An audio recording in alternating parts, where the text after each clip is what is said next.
grandmother that I did not get to grow up with. I actually didn't get to grow up with any of my grandparents. But when I was about 14, my grandmother was diagnosed with something that was terminal, and they were like, "Yeah, you don't have a lot of time left." So they were expecting her to pass away pretty quickly. Um, and then because of it, my family planned like a whole reunion and stuff, and we got everybody together, and I'd never met any of them before. Um, it was my first time meeting everybody, including my grandmother. And so we had this big reunion because we wanted to make sure that everybody got to spend some time with grandma before she would ultimately pass away, according to the doctors. And then she actually, so this was back in 2012 that happened. And then she passed away in 2021. So she lived a lot longer than the doctors were expecting her to. So I know that it's really, really hard when somebody gives a time. When I was in the hospital and they initially told me, or actually they told my dad that I was going to be in a wheelchair for life. And they didn't tell us right away that it was a spinal cord injury, but when they finally did tell me that it was a spinal cord injury, I remember feeling very depressed and very distraught. And I was like, this is horrible. Like, this is going to be the rest of my life. Like, I'm never going to be able to do all of the things and stuff. I did not want that diagnosis. I did not want it to say I have to stay in a wheelchair.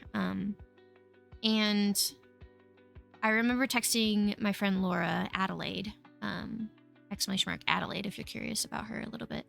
But I remember texting her, and I was just telling her, I was like, dude, this is going to be the rest of my life. Like, this is horrible. Like, and not to say that people that are in wheelchairs don't live wonderful lives. They do. It was just really scary for me at the time.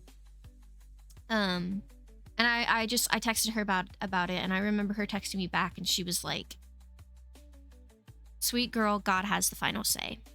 And we are agreeing in prayer that you will fully recover with a powerful testimony to boot. And I haven't fully recovered yet, but I'm definitely a lot further along than the doctors expected me to be.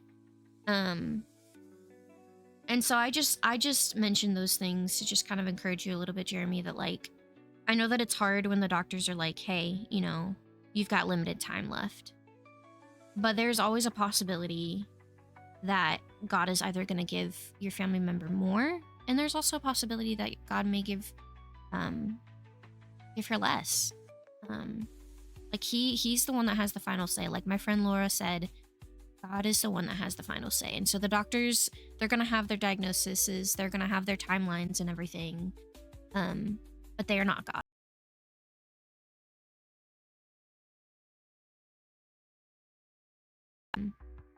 Just bring it to the Lord and trust in him and his timing. His timing is perfect.